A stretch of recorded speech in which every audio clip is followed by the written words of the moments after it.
Kids don't trust adults. They have no faith in us. So what change are you looking for? Call it progress. Explain it so that people have some kind of compass to go to. I say we're not raising our kids, we're guiding our kids. How do you maintain focus on impact rather than getting pulled into the noise of, the branding, the social media trends, like everything that just gets thrown at you all around the world? I don't chase virality, I chase durability. What is the first action you take to spark global shift toward social harmony? Institutionalize and educationalize a listening class for every kid in school.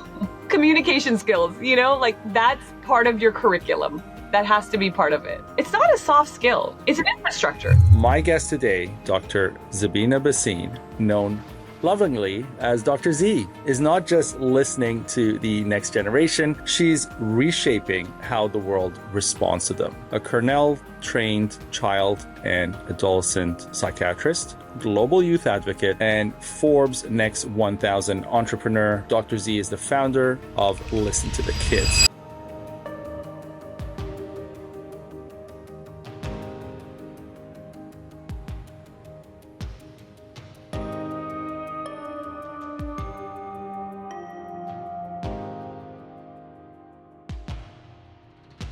Welcome to Compassiviste Dialogues. I'm your host, Ali Horiat. My goal in this program is to educate our audience about various global issues and how we can help.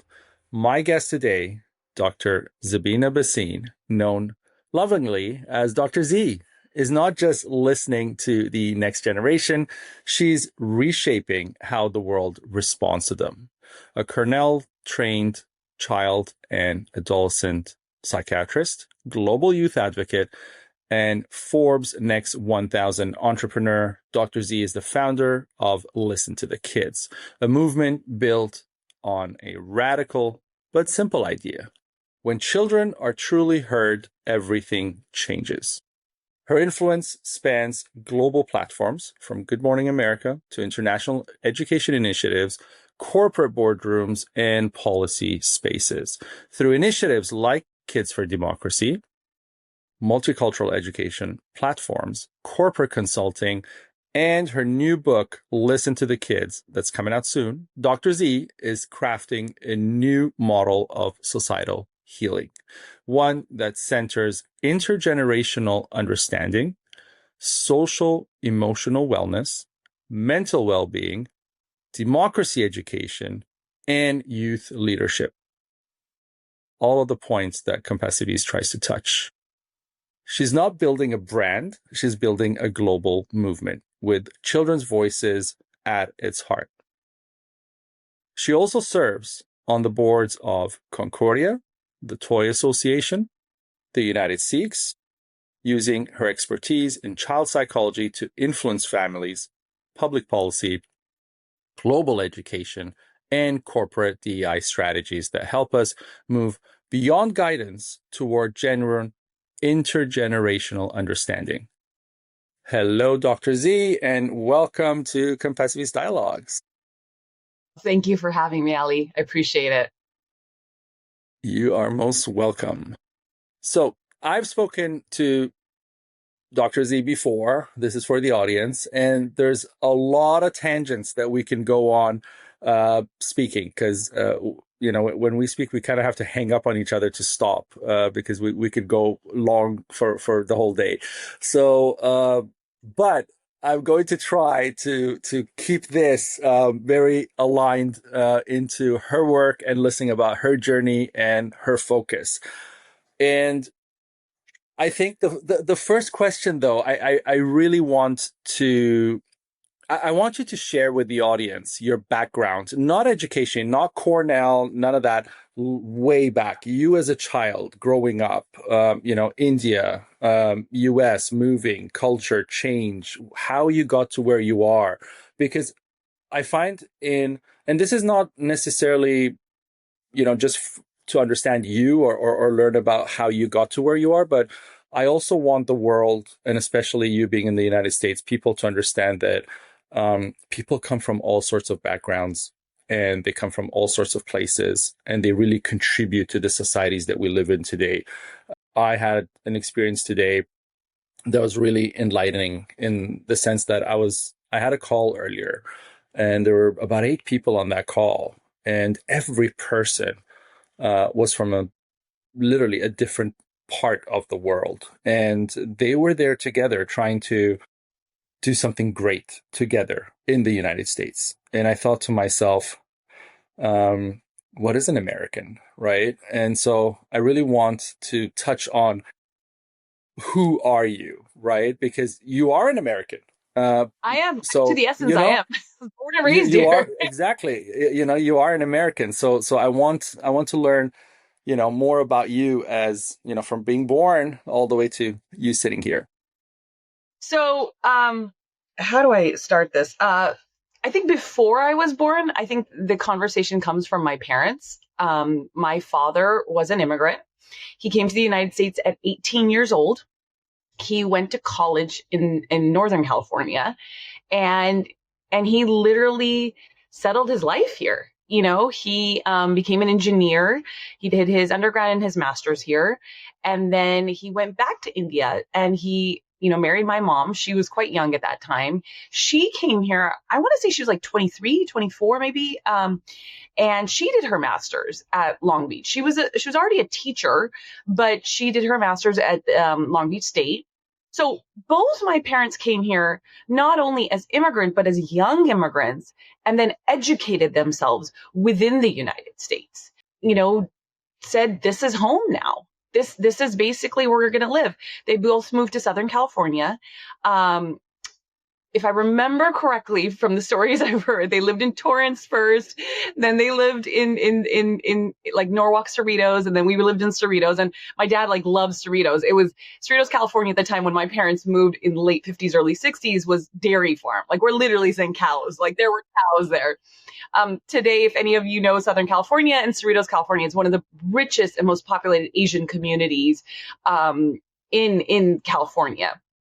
And we grew up in a very normal, middle class arena. My parents, my dad built a very well-known engineering business. He was an engineer. My mother was a teacher. She did high school, I think microbiology and then biology. And then she ended up becoming a special education teacher where she did her double master's and did it for almost 40 years. I feel like, I don't know the exact number, but in my head, I was young when she was working. But she had this theory, if I'm in school, you're in school. When you're out of school, I'm out of school. So she had her independence in that way too. But my father built this amazing lifestyle for us. I'm going to be very honest. We had a good lifestyle. My brothers were educated in highly public great schools. Whitney High School was one of the ultimate, you had to test into that school where you go to Ivy Leagues from there. I went to private schools. Then we saw an influx of my family living with us because my father was able to call his, my mom's side. So a lot of my aunts lived with us. A lot of my cousins lived with us. So we had a very South Asian Punjabi lifestyle and with the American things. I played basketball. My brothers played sports, but there was that. We spoke, Punjabi at home and in English outside. And, there was still that cultural aspect. You can't do this. You can do this, but we had that both worlds in there. My father faced a lot of racism, growing as an 18-year-old. My father wore a turban and had long hair because we're Sikh. And then at some point had to cut it because of the world that we lived in at that era in the 60s and 70s. His name was Darshan Singh Bhasin, but they called him Richard, because it just was part of the way we lived. But, my father still was very, very religious. My father was a religious political leader. To the point I want to say he wasn't like a priest, but he was part of the Sikh community and worked with Los Angeles and Mayor Tom Bradley to build the first Sikh largest Gurdwara in North Hollywood, which is now a monument. It's been considered a monument. So, he was very... Yeah, he was the president at the time in 1984 when they tore it down and rebuilt it again. So he was involved in that. He was involved with so many people within our community to build our community. He was a community activist. So I saw that also. My mom being so empathetic towards disability and towards, kids who needed help and who didn't have voices. I was there. After my father passed away from cancer, my mom became a foster mom. she brought multiple different kids into her home. I was in med school at that time, but I think it showed me that my mother still wanted to give love out there. And it wasn't only just to our community of children, it was to all communities of children. So I think that's when I learned inclusivity. The Sikh traditions also teach us that we give back a lot. In our gurdwaras, we give food to anyone. We give housing to anyone. My father was a very helping man. Anybody who came from the community, who came from India, who came from Punjab, who needed to be set up. Sometimes I think as a young child, my brothers and I would be like, okay, there's another person in our house. It's like, but that's where, we were raised, is that there was always a helping hand to somebody. I think as we got older, we learned how to differentiate the helping hand to also giving back to your own family. It became a little bit of that. As I grew up, there was one lack of something in me that I think I didn't know I had. I don't think my parents even recognized that because it's just the culture we came from. I don't think the communities in education also recognized that. I was dyslexic. I was severely dyslexic. I was dysgraphic and I was dysphagic. And I think my teachers in that era of the 80s, there wasn't a lot of educational. I was in the public school arena. ABC Unified School District was a really well-known, top-notch school district, but there is still lack of understanding disability. Today we deal with mental health disabilities, but we still have, educational disabilities. And I think now we are in a space where we could actually recognize those, and teachers want to help their students in that space. But I didn't have that help. I was my 7th grade teacher when I was in private school who actually recognized that I couldn't read. And it was the most, heartwarming conversation because nobody ever asked me, right?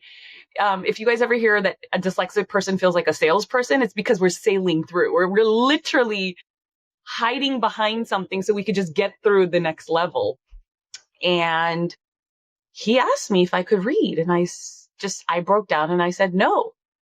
And I learned to really take my disability and actually learn how to educate myself again, and today my brothers and my family, and they're in awe because they're like, you didn't even tell us. And I'm like, how would you tell you? Your brothers are straight A students and you're like trying to sail through. But it was a place of like, I had to do something. And I think when you have support as a young youth and you don't have a voice, and you have someone who's like, all right, I got your backing. I'm your voice with you. Then you have this path. And I think that was my beginning before where I am now, to say, oh my God, every youth, every kid, every teenager, every young adult needs a support system. Because we don't recognize that we have voice. We're either in fear of speaking of something. And this is as a child I was feeling. So I'm in fear. I don't want to get in trouble. I don't want to be put in a special education class. Like there was all these things, and so you're like, I don't want to say anything. I'm just going to sit here and just, get it done.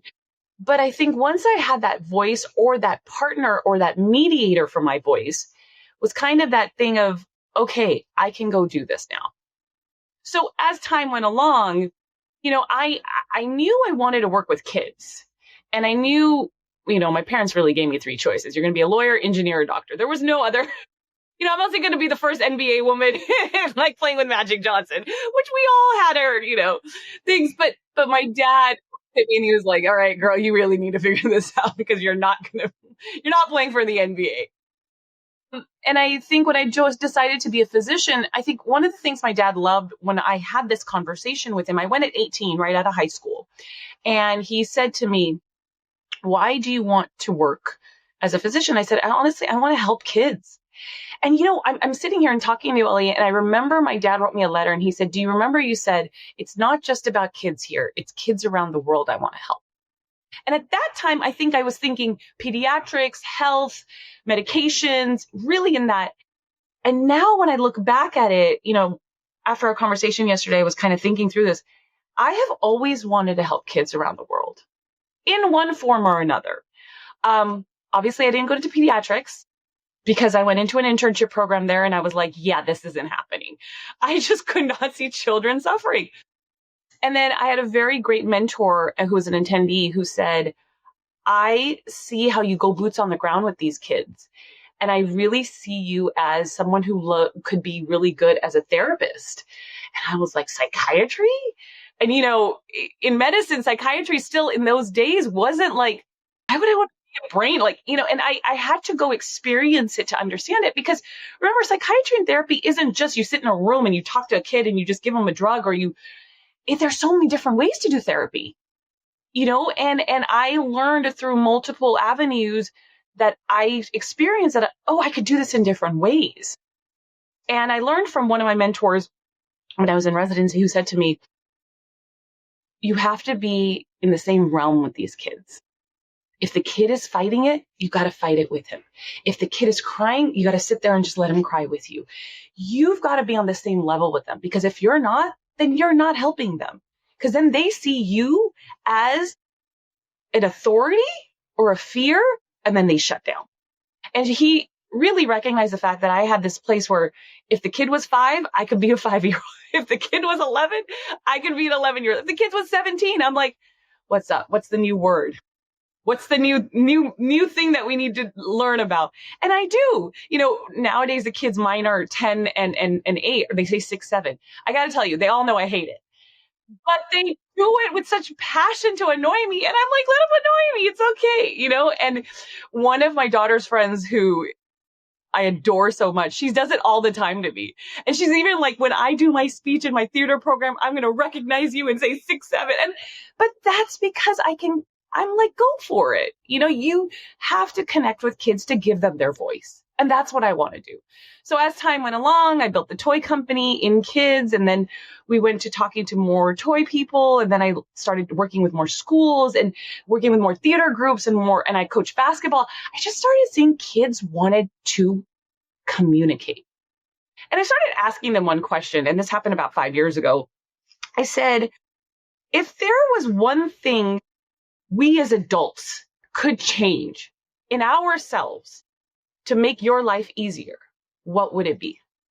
And it, in many different ways, but in the same realm, they were like, listen to us. Let us tell you what we need.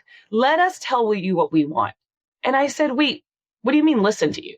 They're like, nobody's listening to us. And in a moment there, I was like, okay, let me remove all my judgmental. Well, you guys are this and you are that, and you don't know this and you don't know that. But I'm sorry, I didn't know anything either when I was young, and I really needed someone to listen to me. And then I would put myself back in that position of that 8, 11, 14, 17, 22-year-old.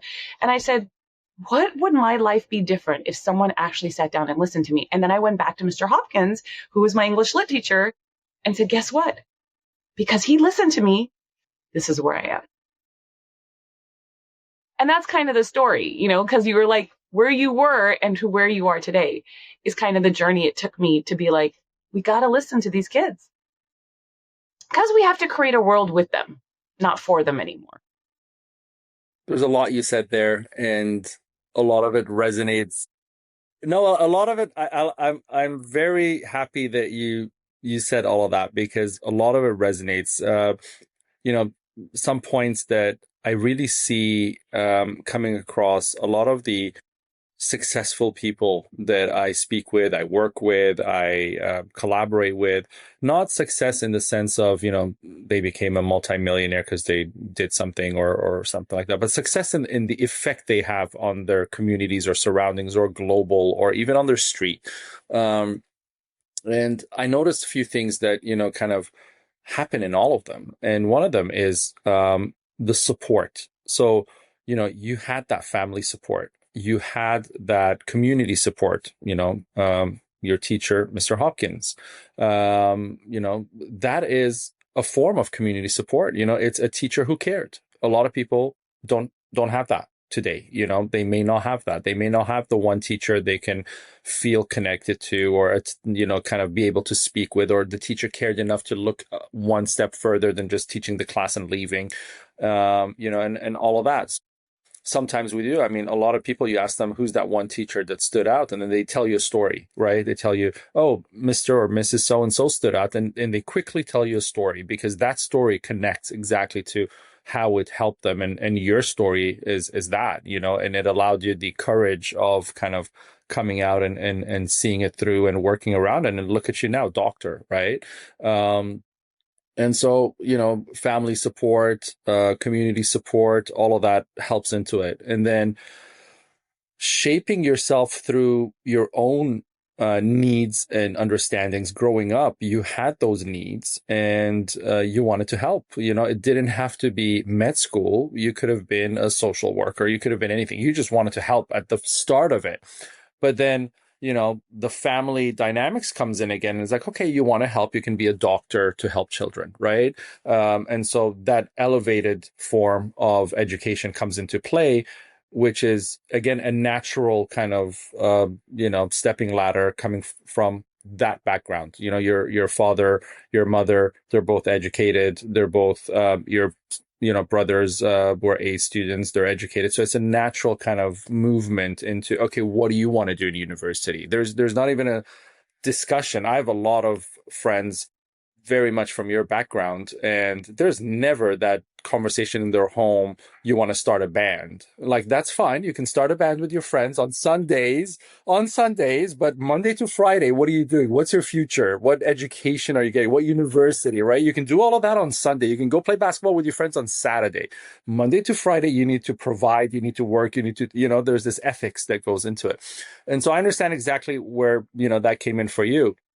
And so you, like you said, you went into pediatrics, and it is, I think it's one of the hardest places to work on a daily basis. Cause I remember, I used to be involved with a hospital in Toronto that helped, kids. And I went once and twice to see, and I had a friend who had their child there, cancer wards and stuff like that, and just other things. And like, you come out of there, it took me a week to recover.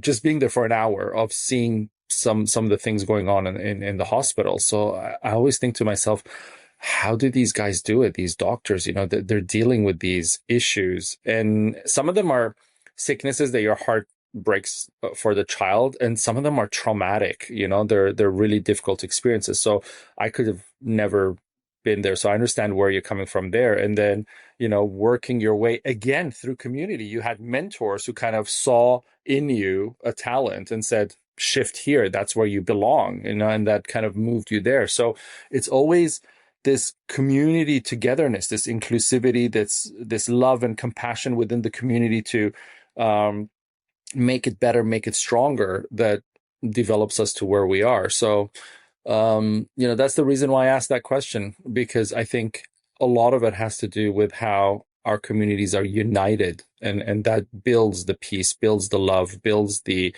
togetherness in the communities. And what you're doing is you're adding a layer that is often just forgotten. I think children and animals in communities are two of the essences of the communities that are really never or hardly spoken about. People don't really, even in daily conversations, you think about the news or the media, and you think all these wildfires that have happened in California recently. How many people have raised the issue of, how are the kids feeling about this? Like, what do they think is happening when, their house is gone, or when they drive on a street and they see huge wildfires in the background and stuff like, how is this affecting them? The conversations aren't there.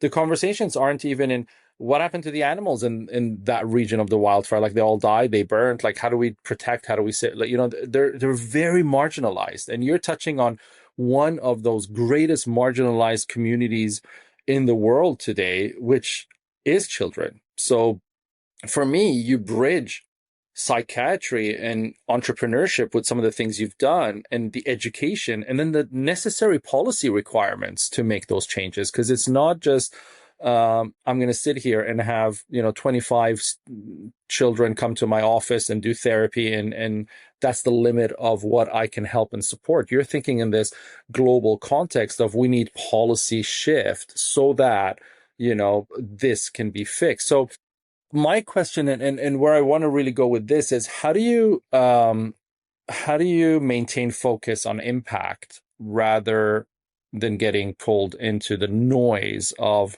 the branding, the social media trends, like everything that just gets thrown at you all around the world. Because I love your focus on policy, and I'm not an advocate for small focus spaces when you can do the bigger picture, right? I mean, imagine Gandhi never did what he did and sat there and wrote papers about how India should be liberated or free.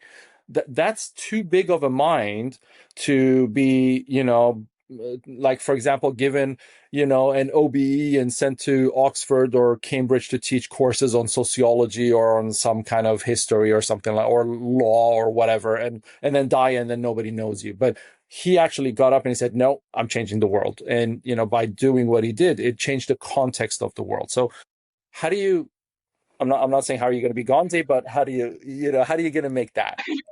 Yeah. I love this question because I told you a little bit when we talked earlier, but yesterday I was dealing with this actually. There was a post we put up, and I think he's a teacher, and I actually went back and forth with him quite often, and I anchor myself in this one question when I'm responding or I'm trying to create impact is, does this help the adult be a better listener? Or does this make the child feel safe to speak? So I have to put myself, and it's taken me some time, just so you know, to get to that space, because initially you want to fight back, you want to be defensive, you want to be like, you don't know what you're, so I've had to anchor myself in that. Does this help the adult be a better listener? And again, I'm not saying just parenting, right? Teachers, parents, coaches, anyone who's working in a youth's life.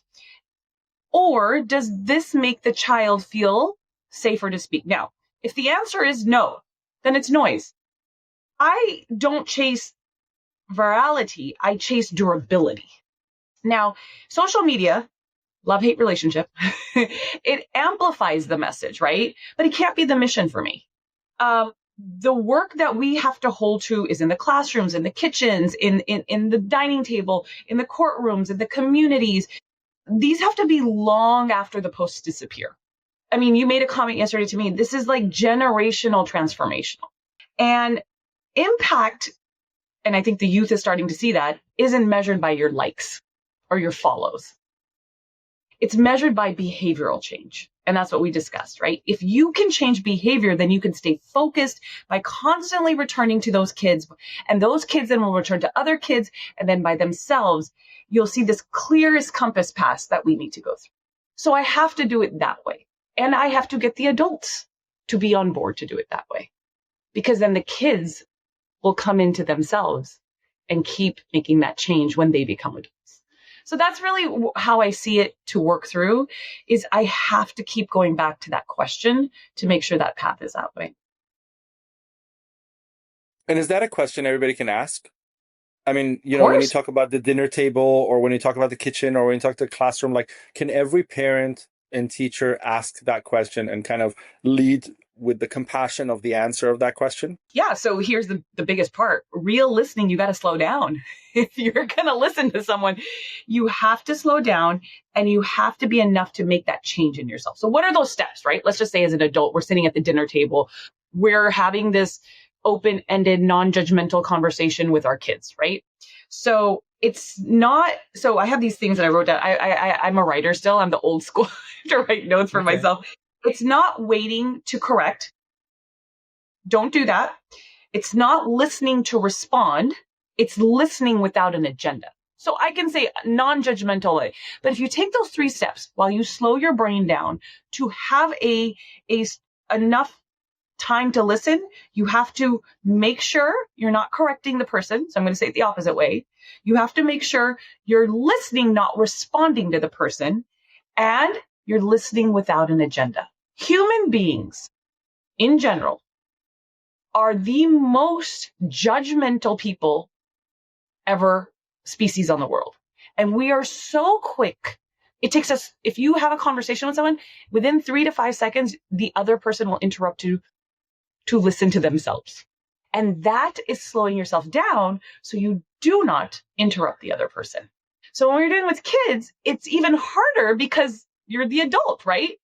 In your mind, you're already like, you don't know what you're talking about. But if you don't listen, you won't know if they actually know what they're talking about. So yes, that's what you have to do. You have to slow yourself down. When adults listen, and I think this is really important to know, again, we're not saying just in parenting, but when adults listen, there are some amazing breakthroughs. I don't know if you have ever had a conversation with a 13-year-old or a 17-year-old. Kids actually regulate faster. You know why? Because they're feeling seen. This is actually psychological, psychiatric tests have been done around the globe from major universities. Teens open up more because anxiety now is not a crisis to them. They're able to release that. You release your anxiety. Classrooms shift from correspondence, you're going to love this word, to collaboration. And parents realize that their child, I'm going to say it the simple way because this is what I learned, they're not difficult. They're actually communicating. These are the 4 major changes that we have tested and seen that have happened to thousands of children globally that actually can occur if you listen when you're having a communicative conversation. So if you want your kids off social media, go sit and have a conversation and actually listen to them. One strategy to remove anxiety from their lives. But that's the difficulty. Because you as the adult has to change first. Can I ask you something? When you say you should not have an agenda, can you explain that? Because I'm thinking, what is an agenda? Because if I'm speaking with a child and I'm going into the conversation, for example, like you brought up social media, you know, I'm going into the child and I'm saying, you're on your phone too much or you're on social media too much. That is the agenda I'm going in with. Right, to the conversation. So now, without an agenda, there wouldn't be that conversation because the conversation is kind of anchored through the purpose of why I'm having this conversation with you as a child. Now, the child will have the ability to make a constructive argument for me to listen to. I could not have arrogance and say, you know what, that actually made sense. And I understand and I respect that. And I'm going to, come off my high horse of authority and say, okay, I understand that you were on social media for 2 hours, but what you actually did is you learned all about some ecosystem or something that was really educational, that was really great content that you probably wouldn't have learned in your social or civic class in school. So I appreciate you doing that and let that happen. And then they may be more open into speaking with me or having a conversation about the content that they learned or share more or forward some of that content to me as well. And there's that relationship, right? Is that the kind of agenda you're speaking of, or is it a different kind of agenda? I mean, you're right on par what they're saying. If you're going into the conversation with a means to say you're going to be aggressive, you're going to be, have arrogance, and you're going to tell them how wrong they are, you're not having a communicative conversation that's going to go back and forth. That's just not going to happen. That's not going to happen if you're a child, and that's not going to happen if you're doing it with an adult. It doesn't matter, Right. So you're on par with having the conversation. When I say don't go in with an agenda and be unjudgmental, you have to move this power with softness, right? Like you have to come in with this ability to say, I have to connect with my child or with the child. And that's where trust has to begin. I'm going to be honest with you guys. Kids don't trust adults. They have no faith in us. They think, my son listens to the song, We Didn't Start the Fire, and now there's a new version of it, right? And he's 8 years old, and he says to me, you want to hand me this world, but I don't want it. You've already messed it up, but you're expecting me to fix it, but you want me to fix it, and you want to label me the problem. So why would they trust us when we're already labeling them? So if we're going into a conversation with a agenda, judgment, label, they're wrong, we're right. Well, we're doing the same thing that we do with other human beings and adults. So why would they have a softening of the conversation?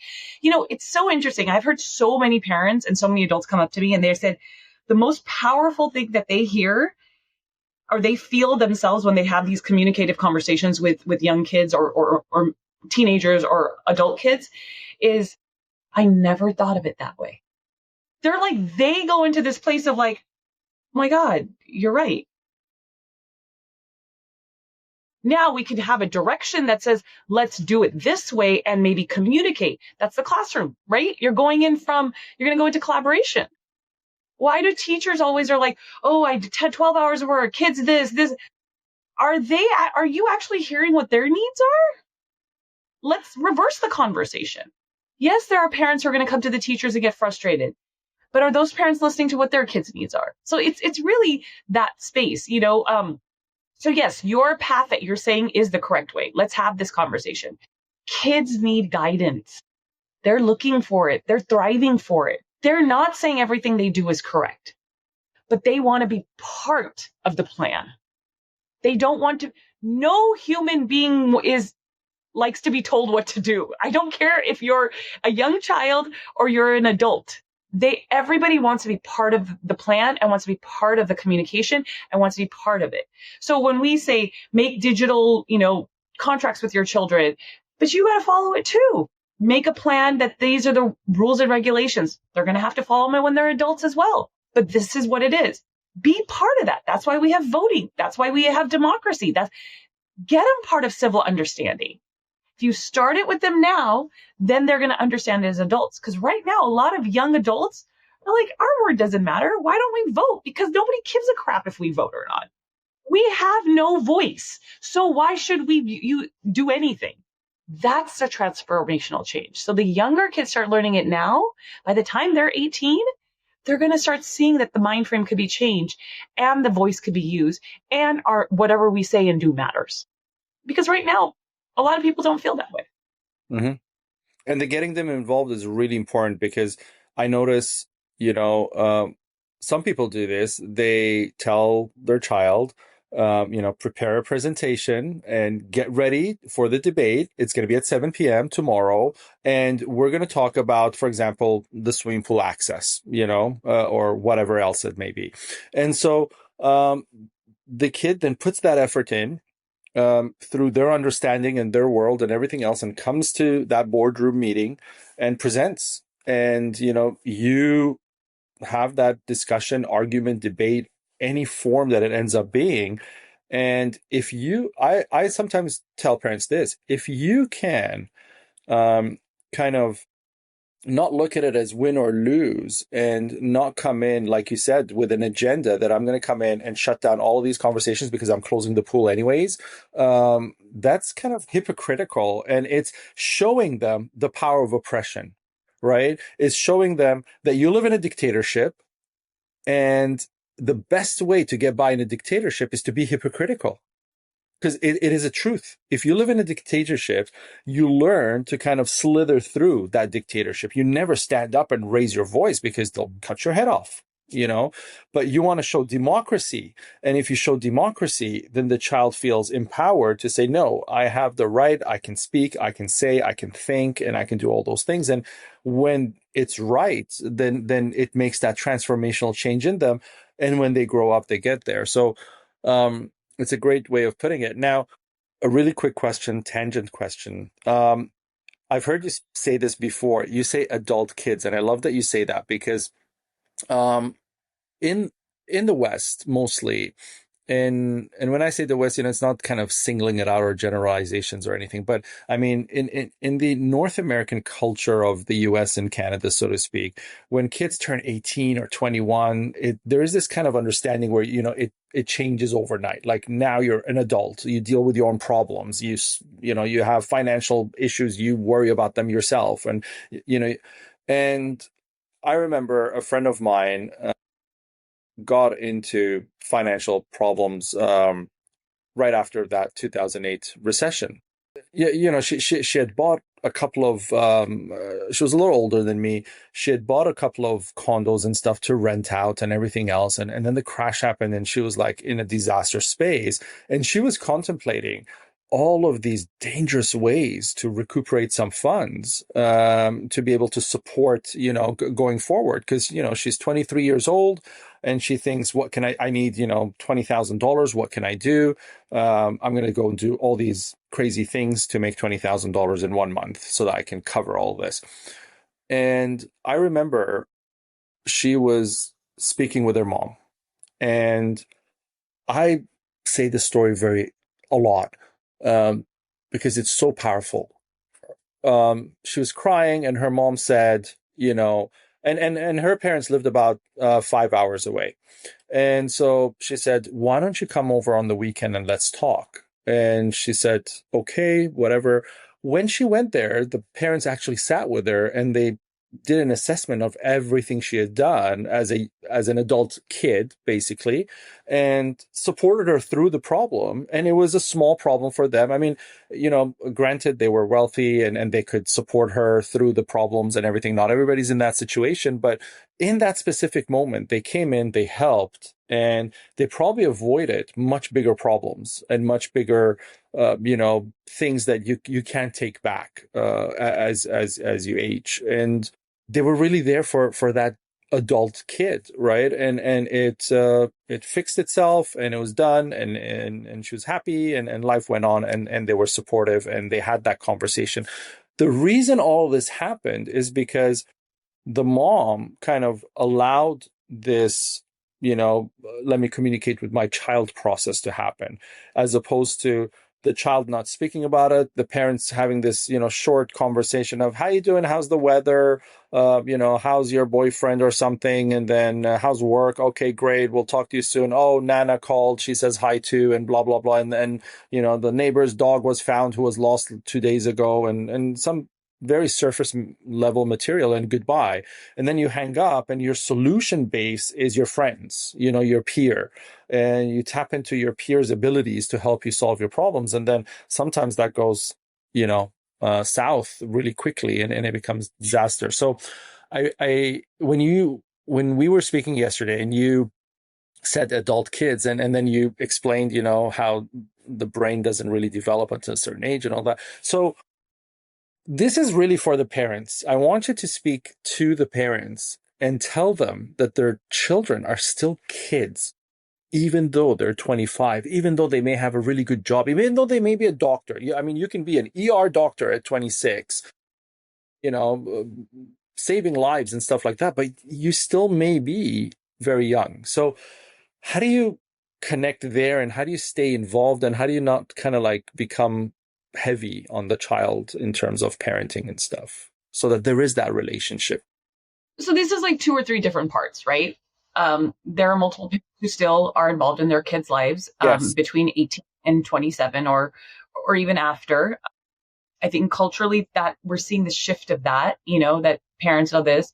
It really depends now on the youth also, or the adult kid who wants to have that involvement. There are sometimes transitional changes where the child's like, I can handle this myself, but I think those are family dynamics that have to be developed also, right? So that's one part. Secondly, for those parents who feel like their children need to stay independent after the age of 18, because this is a very culturally North American, westernized European lifestyle, I think, the craving for a parent is always going to be there with kids. The expectation that parents have, even in North America and Europe, is even if I'm their parent and my child is now successful and is above the age of 25, which, considerably psychology says their brain is developed, which I still say till 27. I still think, you can't have it both ways. You have to make sure you're involved in your kid, your adult kid's life, because they're not asking unless they ask you, like, hey, I need this advice.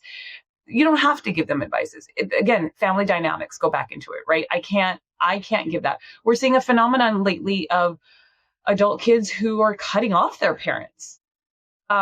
What are those reasons for that? I don't have it, but there's multiple reasons, but I still think that's unhealthy as well. because you are going to create now the same dynamic that you are doing with your parent or your parent is doing with you now with the next generation. Again, it's transformational change. If you want to make change from those relationships, then you also have to see how are you going to do it? Because let's say you do have kids, they're watching this. Your children are watching everything you're doing. I think the decision lies on the fact that I can tell parents, your children will always need you. Always need you.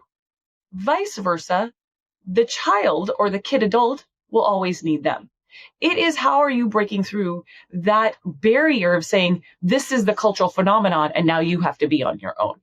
I think empathy, compassion, and family dynamics is it's not lifted at a level. You know, we say we've done our job for our kids and now you go do yours. I think that is not a family dynamic. I think we have lost that feeling of we can still be part of a family, because then when those adults become parents, they want their grandparents in the lives. Well, you've got to look at, they want to live their lives too. Look, I'm not saying don't set boundaries. I'm not talking about narcissistic and toxic ability. I'm talking about, you can set certain boundaries, have these open communication. But again, that's the transformational change, because when these kid adults will have children of their own, are we making those changes so we don't keep doing the same patterns again? Right? Come from a different cultural background, right? My family dynamics is I'm actually the sandwich generation. I take care of my in-laws. I have young children, and I'm that middle person. Same with my brothers who are, they're taking care of my mom. They all have young children. We're the sandwich generation. It is, for me, something that I was raised on. My parents took care of their parents. My mother took care of her mother and her in-laws and all of that, and her brothers and sisters. That was something. That is not a North American, European cultural thing, but we're actually seeing that still. We're seeing that so there's two, we're seeing the cut off your parents, but we're also seeing the sandwich generation.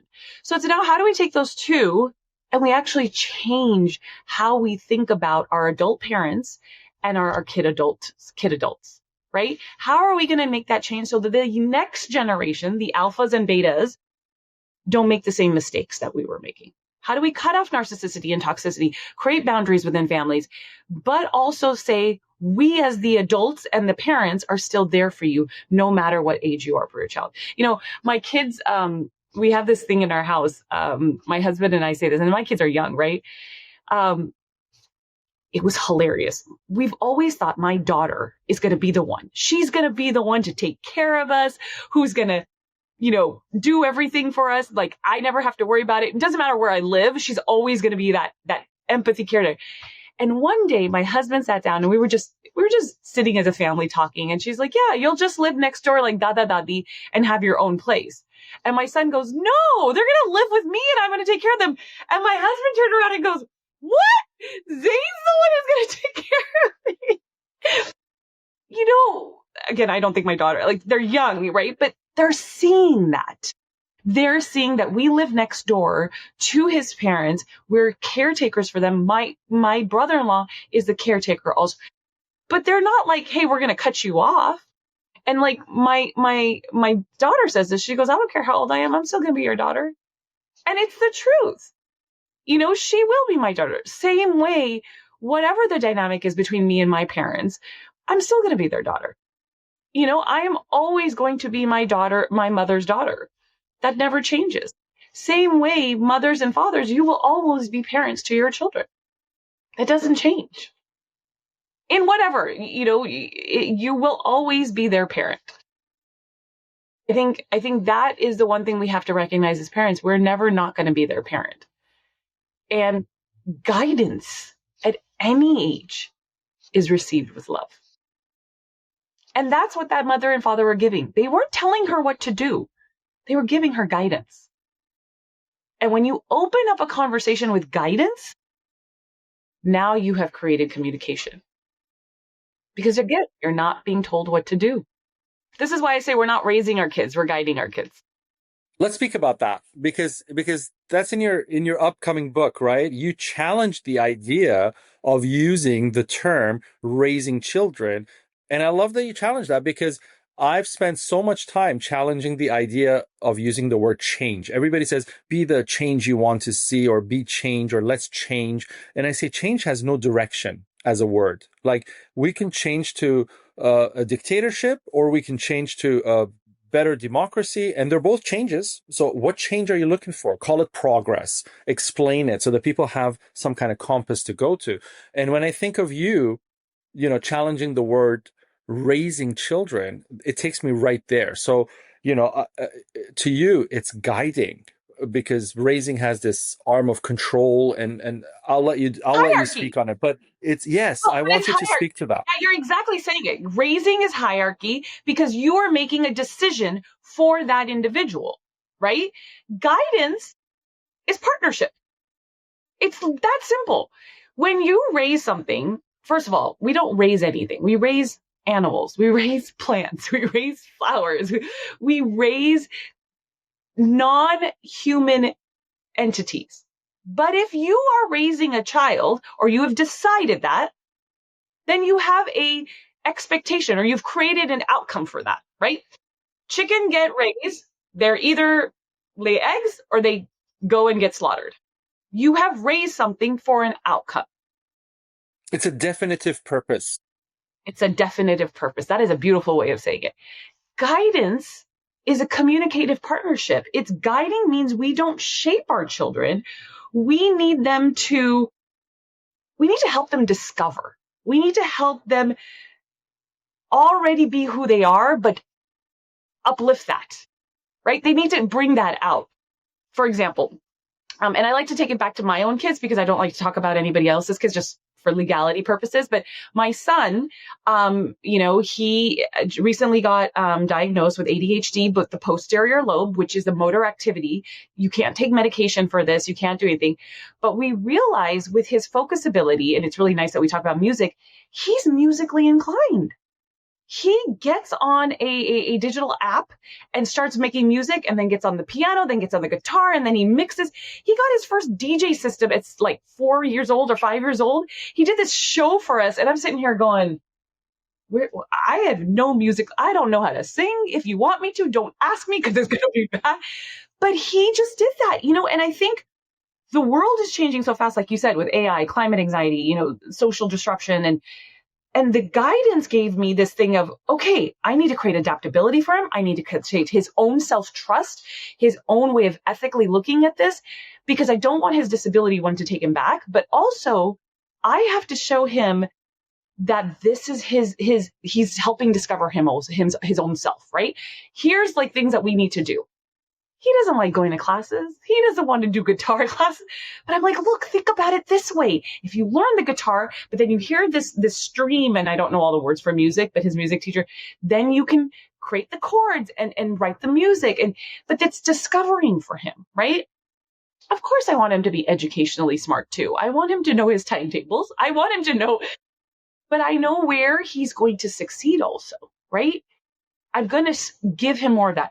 Do I think he's going to be a recording artist or a music engineer? I don't know, but I can give him guidance for that. I wanted him to play basketball. That was me, because I'm 6 feet, and I want my son, who's going to be 6'7". He going to play for the NBA, and he hated it. He's like, do not ever make me hold a basketball. But that, that's raising him. That yes, was me. That's your dream. That's your dream. I'm still learning as a parent. That was my outcome for him. He looked at me like, no, that's not happening. He does love playing tennis, which I was like, he can play tennis. Oh my God, where did this kid learn tennis? He loves it. But now I'm going to give him guidance. I'm going to get him lessons. I'm going to, do those things. Because if I stuck him to basketball and I said, you cannot touch music, then that's raising. See, now the difference is, this is guidance. This is raising. And I'm challenging it because the word itself, definition, is to create an outcome. Now we're creating hierarchy, dictatorship, telling them what to do. And kids don't need any more micromanagement. I'm telling you, I need boundaries. They need productivity. They need schedules, but they don't need micromanagement. And I think that's the need that we can as adults is to give ourselves also something to regulate, stay curious with them. And then that's how we model uncertainty and integrity in them. I said this to you yesterday. I learned this from my husband, though. I love being a kid. I live off the Toys R Us song. Who doesn't want to have responsibility in life? Because I tell my kids, I need to teach you these things or guide you in these ways, because when you are adults, or very specifically, I actually don't say adults anymore. I say when mommy's not around and I have to work, I need you to hold this to yourself and to your planning and your things. Again, they're not going to be able to write a full schedule out, but they can learn organization. They can learn how to keep things in a proper way. That's what I'm giving them in the guidance and all that they're doing. Because when they're 18, I don't want anyone to tell a kid, oh, you're lazy, you're this, you're that. Because they're not. They just haven't had the right guidance. And I really like that. I'm also going to subscribe to that, not using raising as a word, because when you explain it, it really does make sense. And I'm really an advocate for the linguistic effect of the words we use on the lives we lead. We use the wrong words, it's going to guide us to the wrong outcomes. And when I learned the value of words, I learned it through racing, actually. I loved racing. A little bit about racing. When, a lot of people, when you go to driving school to get your license, they tell you to look at the road ahead. In racing, they tell you to look at where you want to end up, because you're going at a really fast rate. And so when you go into a curve, you're looking at the turn and you're looking at where you want to come out. You're not looking in front of you because you're going to go into the wall, right? You need to pay attention. Even when you're driving slow, next time you make a right turn, you'll notice you're not looking ahead. You're looking at where you want the car to end up in the right turn, right? So it's kind of like looking to where you want to go. And so the person told me words is the same. You have to use the word that takes you to where you want to go, not the word that has its own direction already. So with raising, like you say, it's already preset. This kid is going in this flower pot and is growing in this way because the flower pot is sitting here where there's sun, or if there's no sun, it's going to die early, or it's not going to flourish as much. And it's going to be like kind of not as lovely as the other one that's sitting in the window or whatever. Like you treat it right, and you're going to have a better plant than the other. But either way, it's your implementation into what you want to see as an outcome. There is no kind of togetherness in this or anything like that. Whereas with the guidance, like you said, it's a collective effort, and it goes back to exactly what you were saying earlier about what we need to do with children in that collective way. Now, taking that, it leads to democracy, because guidance is democracy, right? That's the next question I have for you. Growing out of that, when we want to guide and when we want to have this communication and ability to share and ability to respect and ability to kind of involve the children as they grow, how do you give the child the seat as at the colloquial civic table or round table? What does a healthy democracy look like to you in the scope of having the kids there? Because ultimately, anybody now that I think about it, anybody who says democracy and there's no kids at that table is really saying it's a limited kind of oligarchy of certain people who qualify. And here we're talking about age as a definite qualifier to sit at the table and make decisions, especially decisions that affect a group that can't speak or can't. It's kind of like slavery in a sense. You have no rights, you have nothing, but we will dictate, and here we go. So let's talk about democracy with kids. So when you include kids, like in democracy, you see multiple changes. So civic engagement starts early, lasts longer. Basic simplicity. Teach them early, it lasts longer. Guide them in those directions, it'll last longer. Polarization also softens up, because the curiosity then replaces it with certainty. And I think the third thing I want to say is when you give them leadership skills, right, they become stewards, not dominants. And I think involving them in the conversation creates a safe. I always say listening to the kids creates listening leadership skills. Because when you're listening also, that's a leader, right? Yes. You take it, you hear them, and then you make the changes that you need to do it, right? That's what progress is. So young people actually ask better questions. I'm going to tell you that. They care about the consequences beyond what the election cycles are. I have to tell you, when we did Kids for Democracy and we had these kids across the room, I was like, wow, that's an 8-year-old saying that. That's cool. Because they have actually time to think and not listen to they take someone's conversation, they listen to it, they think about it, and then they're not invested in the winning part. They're invested in fairness, safety, truth, promise, change, creating a space for everyone. That's what they're invested in. So if we start them off early in understanding the democratic way of living or the way of communicating, now you've done another part of listening. You've created leaders because they get to voice their opinions, not be judgmental about it, and include everyone else in the progress. But if you join them at 18, now you've not given them the cycle. Now they don't want to be involved.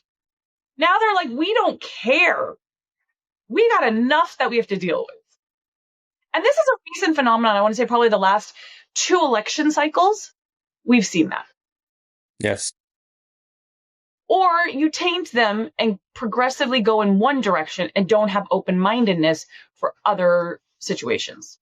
No one's saying anyone's opinion is right or wrong. You can have the way you want to feel, but there's a lot more less open-mindedness to listen to the other person. We're seeing a lot of great access to, like, Jubilee Media does that wonderful thing where they have integrated conversation. Those are communication conversations you have to have, right? To listen to someone, take someone's opinion, to agree to disagree. That's the whole point of communication. But you're listening to someone else's opinion. It's really interesting. We did an experiment with, this wasn't my group of people, but another friend of mine who runs a communicative progress. And he brought in a woman who was from the NRA and a woman who was against gun control. And these were 2 women, and they did the ABC to the dialogue that we say, right? We teach it to kids and to adults. He did the ABC dialogue with these 2 women. And after a 3-minute conversation, one listening, one quiet, one repeating what, it's literally psychotherapy. It's like marriage counseling. That's what we call it, right? They actually learned they had more in common in what policy changes they wanted to make than they didn't. Because when you're at 2 ends, you are not listening to one another. You're only hearing what you want to know, and you're only hearing it's like abortion, anti-abortion. It's like, Republicans and Democrats, or it's like any leadership or anything you're talking about, you're not hearing one another. But when you do the ABC dialogue and you create that, it's amazing how much they actually think they have in common than they don't. And that's what kids are doing.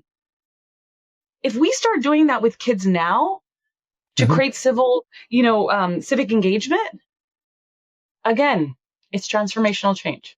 And even, to take this to its extreme, even physically, we're I think I read somewhere over 99.5% identical as humans in terms of DNA and whatnot. And when you look at the amount of violence that we put ourselves through over ideology and things like that, and you're thinking that's focusing on the less than 0.5%, and putting aside 99.5% of the similarities that we have. And how do you create this world focusing on that? Our genetic type is the same.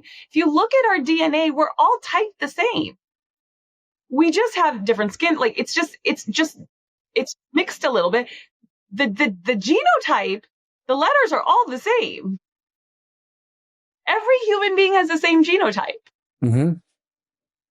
It's amazing that we get into it, and it goes back to what you were saying. Within 3 to 5 seconds, we're ready, judgmental, ready to cut people off, and that's kind of violent, right? We're ready to be violent within 3 seconds, but we're not ready to be compassionate, within those 3 seconds, and that's kind of what, yeah, and that's But I that's think we've really also where we're been, trying to again, change. we've been, I'm going to go back. Our generation, the generations before, have been raised that way. We have not been taught or guided in this way to do this. So to do this, we have to start now. Like now. Because Generation Alpha has re-begun. If we don't change the way we do things, we're not going to have that transformational change. Because it's not going to happen in 3 to 5 years. I mean, we can try a little. It's going to happen generationally. But we have to start now. That's what I was also telling you yesterday. Yeah. The thing about some of the reasons why these things don't happen, as much as a lot of people like yourself, a lot of people at the cutting edge of their industry, their world, their capacity, you speak with the most intelligent people who are at the cutting edge of their space, and they have the solutions. It's just that when those solutions need to be implemented, it's kind of like, who's going to implement them? Who's going to give you the resources? Who's going to really fund this implementation? And then you go to the places who say, we're not interested in transformation or in longevity or in, 25-year models or 50-year models. What are you going to do over the next 5 years? And if you are going to give us a 50-year model, then, it has to be attached to some kind of return that we are willing to invest in, kind of like Nestle in Japan, going in and changing behavior and mindset to love coffee from tea. And then now they have a whole, new market of people. So they invested long term into a generation that grew up loving coffee. And that's how Japan changed, from tea to coffee, essentially. But it's very capitalistic. It's very return on investment kind of modeling. Whereas something like what you're talking about, I try to explain to people, it actually is better for the economy too, because when you have, all of this communication and all of this compassion and togetherness and community, you're creating more safety, more security, less violence, less problems, less of all the things we're seeing today in a bad way. That by itself creates an economy of, more comfort to spend, less fear, less anxiety, like you said, and all of those things. So hopefully people start seeing that long-term effect as well. Going into your policy change and wanting to help the whole world, like you said, let's take a second and think, you're the most powerful person in moral authority on the planet. What is the first action you take to spark global shift toward social harmony? Institutionalize and educationalize a listening class for every kid in school. Like communication skills, like that's part of your curriculum. That has to be part of it. It's not a soft skill, it's an infrastructure. It's an infrastructure. It's part of your growth in any business, in any entrepreneurial skills, in any leadership skills. You have to learn to listen. I've always wanted to do this in schools. And I really think if I can try to do it in my kids' school, I'm going to try. I want to require listening councils. And so this is where the youth at every decision-making table. So schools, cities, healthcare systems, media, government, these aren't symbolic voices. These are equal voices. So in my kids' school, what I would love to do is doing something like this is to create kind of their own court, where with the teacher, with the administrator, you have a student who is a decision maker on the repercussions for students that are coming in who have a problem or who are going again. It's like their own little court. Because when people feel heard, they don't need to shout. They don't need to scream at one another. And when kids are listened to early, we prevent harm later. Lots of harm. Also harm that parents are worried about. Social harmony doesn't begin with an agreement. It just doesn't. I mean, it begins with listening without fear.